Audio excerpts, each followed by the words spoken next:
20th century has been a fateful one for the Pacific world. As the midpoint of that century was reached, the attention of the entire world was focused on the Pacific Basin. In Korea, the course of the Earth's history was altered by the hundreds of thousands who fought in the cause of freedom on that battle-scarred peninsula. The country which served as the setting for the historic struggle between the forces of slavery and the forces of freedom lay thoroughly devastated.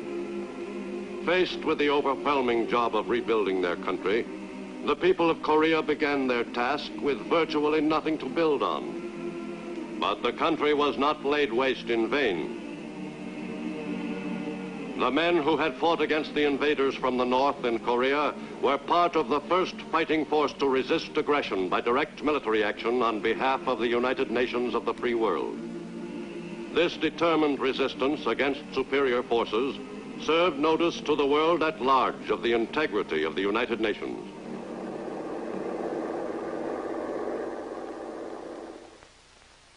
This is the first time that enforcement action has been taken by the United Nations.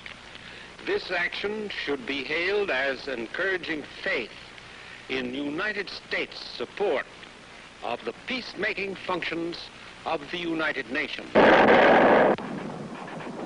The history of aggression in the Pacific world is a long and bloody one. The success of the Japanese armies in Manchuria helped strengthen the Japanese militarist clique, which celebrated the birth of what was piously called an independent nation. The Japanese installed the opportunistic Bouyi as chief executive of the newly proclaimed nation. But actually, Manchukuo was nothing more than a puppet state, whose destinies were firmly controlled from Japan.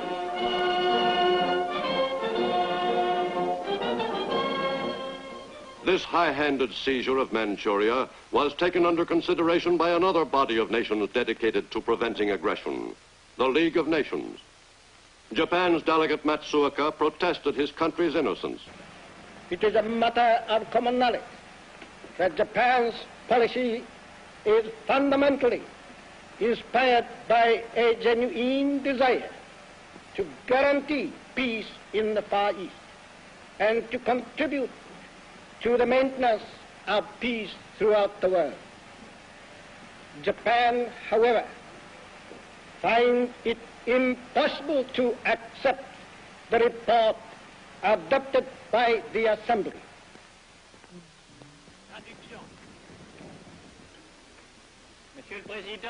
Japan subsequently withdrew from the League of Nations. That body proved itself incapable of stemming the tide of aggression, either in Europe or in Asia. It was inevitable that the Japanese militarists should one day turn their attention southward toward China. In 1937, China's large coastal cities came under attack.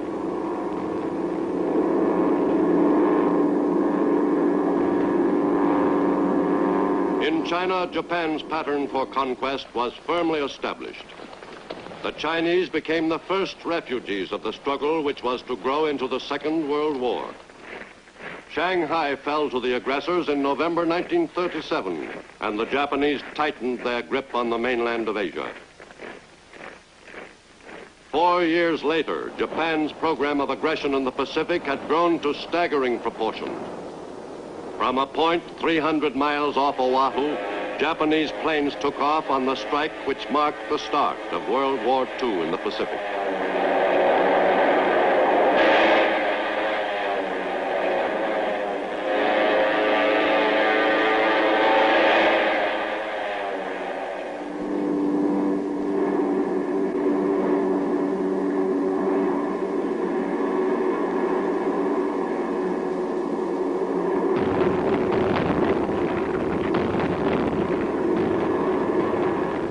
The crippling of the U.S. Pacific Fleet in the Pearl Harbor attack left the United States with only a small naval force in fighting condition. The careful employment of that inadequate complement of ships was the job of Admiral Chester Nimitz, Commander-in-Chief Pacific Fleet. The Navy's battered Pacific Fleet was all that stood between the enemy and further amphibious conquests. The U.S. Navy won two great victories during the first half of 1942. Victories which proved turning points in the war against Japan. In June, after the U.S. fleet had won the first round in an engagement with a powerful enemy naval force in the Coral Sea, the two large fleets met again off Midway Island. As in the Coral Sea battle, the naval engagement at Midway was primarily an air action.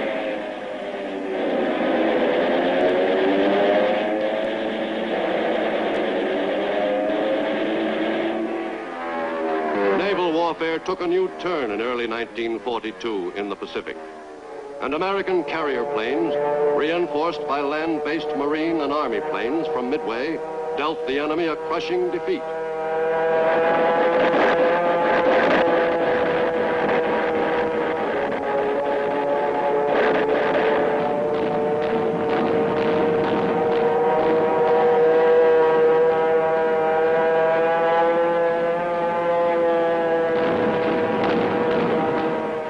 The U.S. Navy had paid back the Japanese for Pearl Harbor.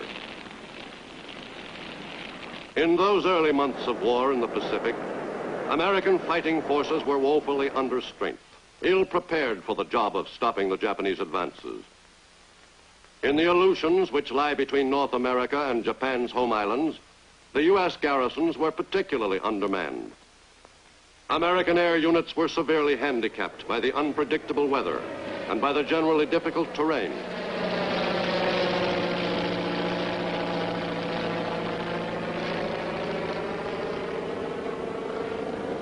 Each time a plane left its base, even on a routine flight, there was a strong feeling of uncertainty about its safe return. Though contact with the enemy was limited in the Aleutians, it was of the most vital importance to the United States to keep the enemy from advancing along the island chain toward the American mainland.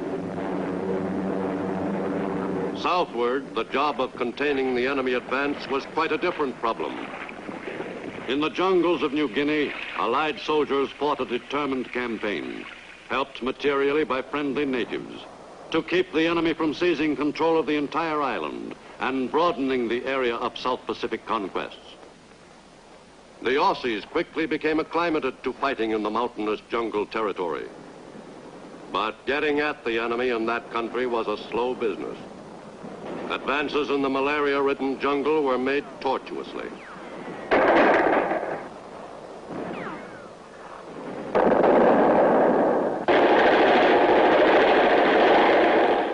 Though the Aussies sometimes felt they'd been forgotten, there was evidence from time to time that they weren't really isolated after all.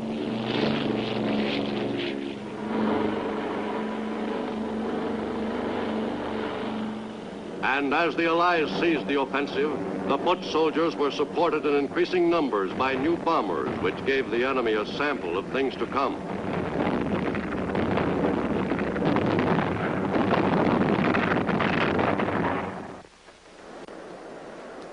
On a tiny coral atoll named Tarawa in November 1943, the United States opened a new assault toward Japan from another direction. One division of Marines, the 2nd, was assigned the task of reducing this enemy stronghold.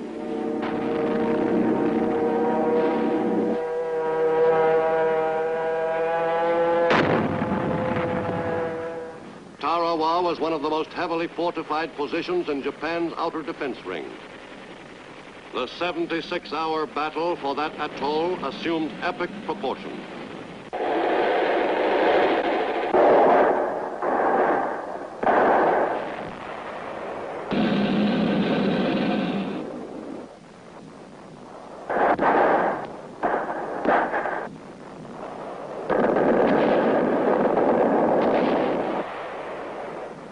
The Marines' casualties were heavy, but a most valuable piece of land had been taken from the enemy. Tarawa was a platform from which the American offensive in the Central Pacific would be continued, driving closer and closer to the main target, Japan itself. The Asiatic Pacific theater extended westward as far as India and encompassed the rugged, spectacular Himalayan country. The sprawling China-Burma-India area was one of the most confused commands of World War II. One of its few notable achievements was the building of the Lido Road under the direction of General Vinegar Joe Stilwell, commander of U.S. and Chinese forces. In the CBI, the ultimate target, Japan itself was as remote as the moon. The war, as it was fought in the CBI, was marred by jealousies and lack of cooperation among the command, a condition which was generally reflected in the dispirited performance of Allied fighting men. Fortunately, the campaign in the CBI consisted of a series of marginal actions, virtually unrelated to the broader war. The assault against the enemy's inner defense ring at Saipan in the Marianas came as a great shock to Japan. For this mountainous island, the heart of Japan's South Seas Empire, was within striking distance of Tokyo.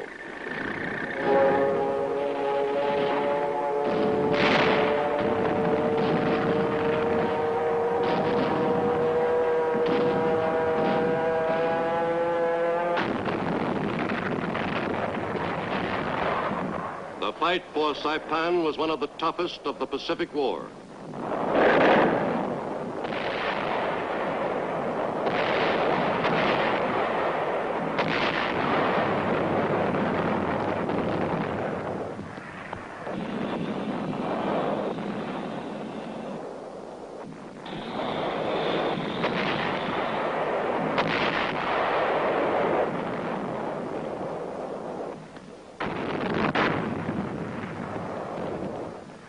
At Saipan, the Marines and soldiers who made the assault suffered some 14,000 casualties, 3,000 dead in the 25-day battle. Still farther west, an invasion of the Philippines was made at Leyte Island. With the assault on the Philippines by American GIs who had driven north and west through the New Guinea jungles, a promise made 2.5 years earlier was kept. 2 years ago, I said to the people of the Philippines whence I came, I shall return. I repeat those words. I shall return. Nothing is more certain than the ultimate reconquest and liberation from the enemy of those and adjacent lands. America's newest long-range bombers, the powerful B-29s, took off on missions over the Japanese homeland beginning in late 1944. The trip from bases in the Marianas to Japan and return totaled some 2,500 miles, just about all of it over water. No other heavy bombers in any theater had such an assignment. Finally, after 7 hours, the enemy's homeland lay just ahead.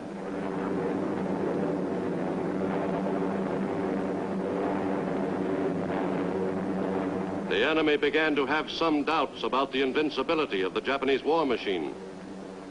The effect of the raids on Japanese morale was incalculable.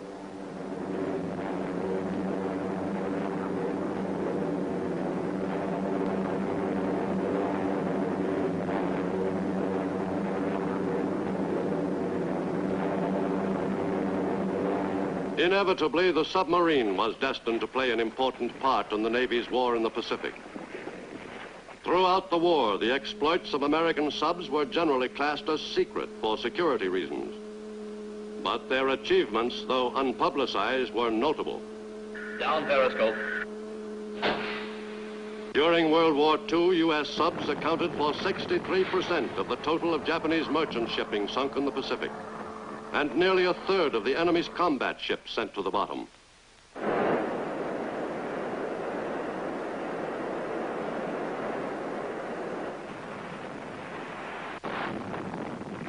Once more, in early 1945, a small, heavily defended island fortress had to be taken. And once more, the job fell to the Marines. The assault on Iwo Jima was one of the bloodiest chapters in Marine Corps history.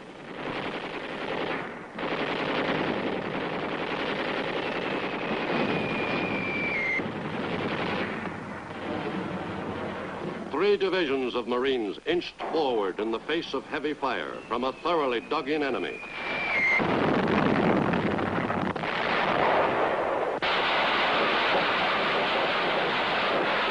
The battle for this inferno of 8 square miles raged for 26 days.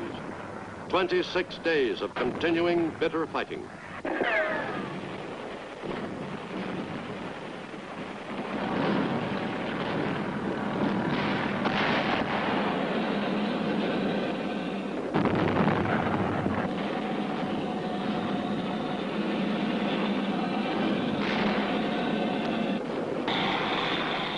The Marines lost 5,000 dead and 17,000 wounded, but the rocky island was in American hands.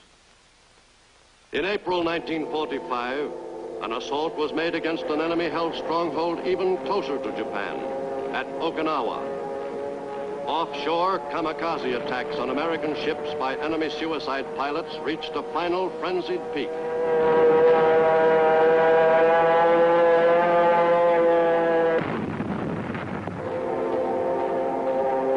Navy lost 36 ships off Okinawa. More than 350 more were damaged. Casualties were heavy. The Navy alone lost nearly 5,000 men killed and almost that many more wounded.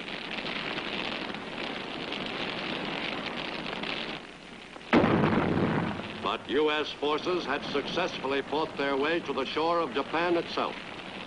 In the 7 divisions of soldiers and Marines on Okinawa, there were nearly 40,000 casualties, 7,000 of them dead.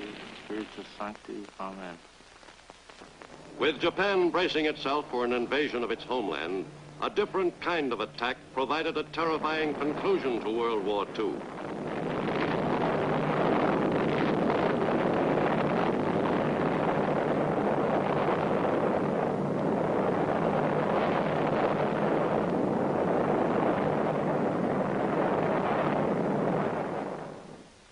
At Hiroshima, Japan, on August 6, 1945, the world moved into a new era, in which the threat of possible destruction of the planet Earth hung menacingly over it from that day onward. Less than a month later, in Tokyo Bay, on board the U.S. battleship Missouri, the formal surrender of Japan was made to officers of the Allied governments engaged in the war against that nation. General of the Army Douglas MacArthur presided at the ceremony. We are gathered here, representatives of the major warring powers, to conclude a solemn agreement whereby peace may be restored. It is my earnest hope, and indeed the hope of all mankind, that from this solemn occasion a better world shall emerge out of the blood and carnage of the past. I now invite the representatives of the Emperor of Japan and the Japanese government and the Japanese Imperial General Headquarters to sign the instrument of surrender at the places indicated.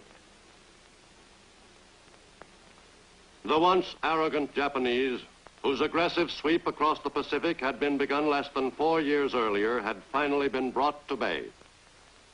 The ceremony on the Missouri concluded the most costly war the world had ever known, fought over an expanse of hundreds of thousands of miles.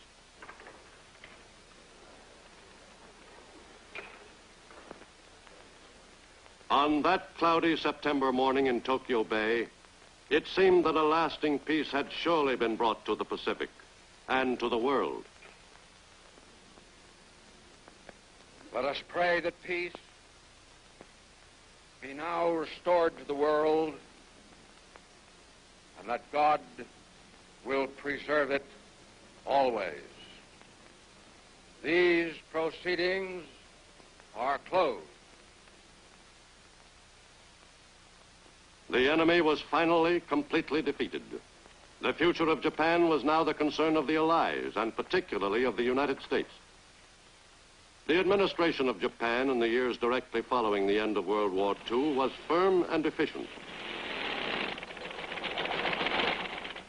The American Army supervised the operation of the conquered country, assisted by Japanese who had been classed as trustworthy helpers for the overtaxed Americans. Under the guidance of American occupation personnel, the people of Japan quickly learned the mechanics of democracy. Despite the dislocation of its national attitude, the country rapidly recovered its composure. But before 5 years had passed, a new aggressor put an end to peace in the Pacific. The North Korean invasion of South Korea in June 1950 had far greater implications than the Japanese attack on Manchuria 19 years before. Acting with the endorsement of the United Nations, the United States quickly went to the defense of South Korea. But American forces in the Far East were limited in strength, and most of the troops were inexperienced.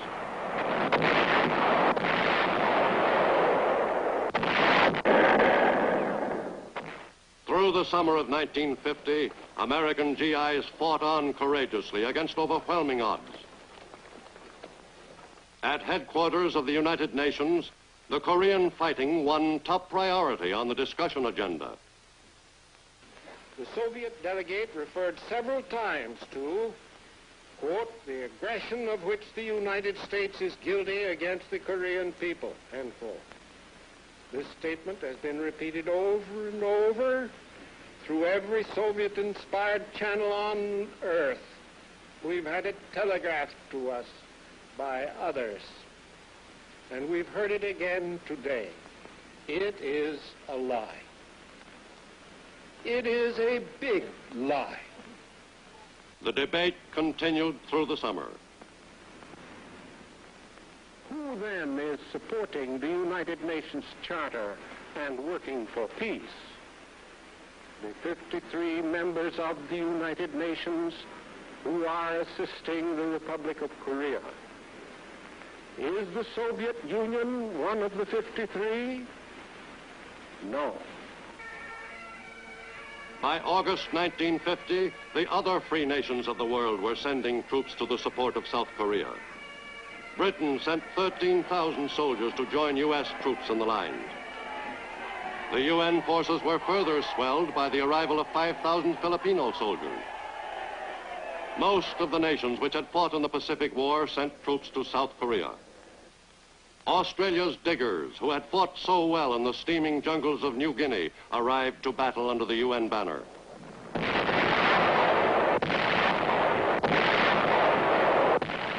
But the bulk of the fighting forces in the lines against the communists in Korea were American troops.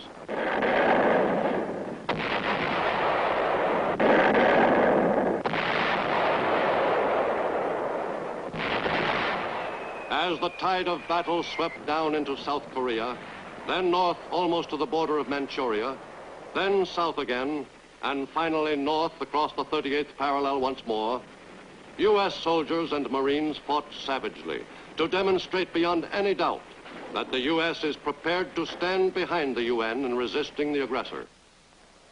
The path of aggression led once again to the same inglorious end. The North Koreans and Chinese Reds who surrendered to UN forces were far smaller in number than those who were killed while attempting to drive the UN forces off the Korean peninsula.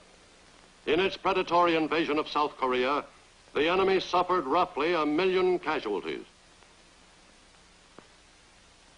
Finally, just 1 year after the invasion of South Korea, Soviet delegate to the UN, Yakov Malik, indicated that perhaps the wind from the east was shifting.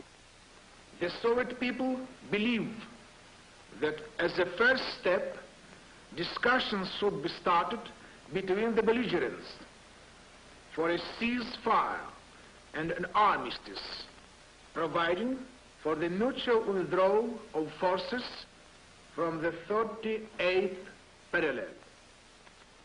Can such a step be taken? I think it can, provided there is a sincere desire to put an end to the bloody fighting in Korea.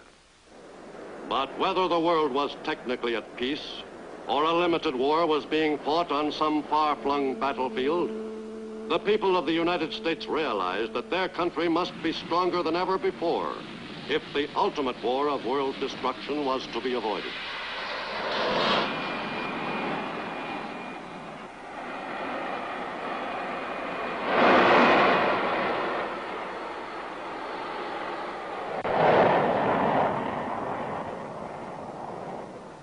In the Pacific, on Eniwetok Atoll, the strength to resist any aggressor was being developed to the utmost. On the efforts of the men occupied there depended the life or death of the free world.